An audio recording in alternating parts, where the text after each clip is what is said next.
Hello viewers, আশা করি সবাই ভালো আছেন। তো সেই প্রত্যাশায় আজকে আবারও আপনাদের সামনে নতুন আরও একটি ছোট্ট ভিডিও নিয়ে আসলাম।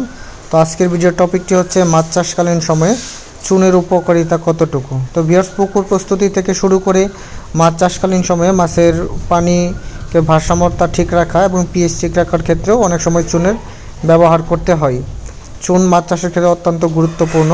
তা আমরা যখন পুকুর প্রস্তুতি করি এবং পুকুরের তলদেশের অ্যামোনিয়া যে একটা গ্যাস থাকে বা প্রস্তুতির ক্ষেত্রে শুরুটাতেই আমাদেরকে অবশ্যই চুন প্রয়োগ করতে হয়। এবং চুন প্রয়োগের সময় অবশ্যই আপনাকে একটা বিষয় খেয়াল রাখতে হবে, চুনটা যত ভালো মানের থাকে।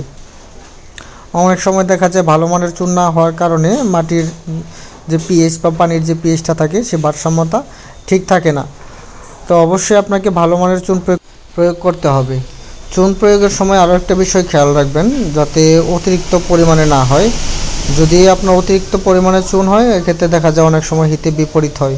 তো অবশ্যই পুকুর প্রস্তুতির ক্ষেত্রে বা মাছ থাকা অবস্থায় চুন কতটুকু প্রয়োগ করবেন তা ভিন্নতা হতে পারে। অবশ্যই একজন ভালো অভিজ্ঞ মাছ চাষিদের কাছ থেকে পরামর্শ নিয়ে যদি প্রথমবার চুন প্রয়োগ করে থাকেন, সে পরবর্তীতে প্রয়োগ করবেন, অন্যথায় চুন প্রয়োগ করবেন না।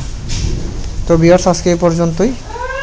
অবশ্যই আমাদের চ্যানেলটিকে সাবস্ক্রাইব করে পাশে থাকা বেল আইকন বাটনটি বাজিয়ে দিবেন নিত্য নতুন আপডেট ভিডিও পাওয়ার ক্ষেত্রে।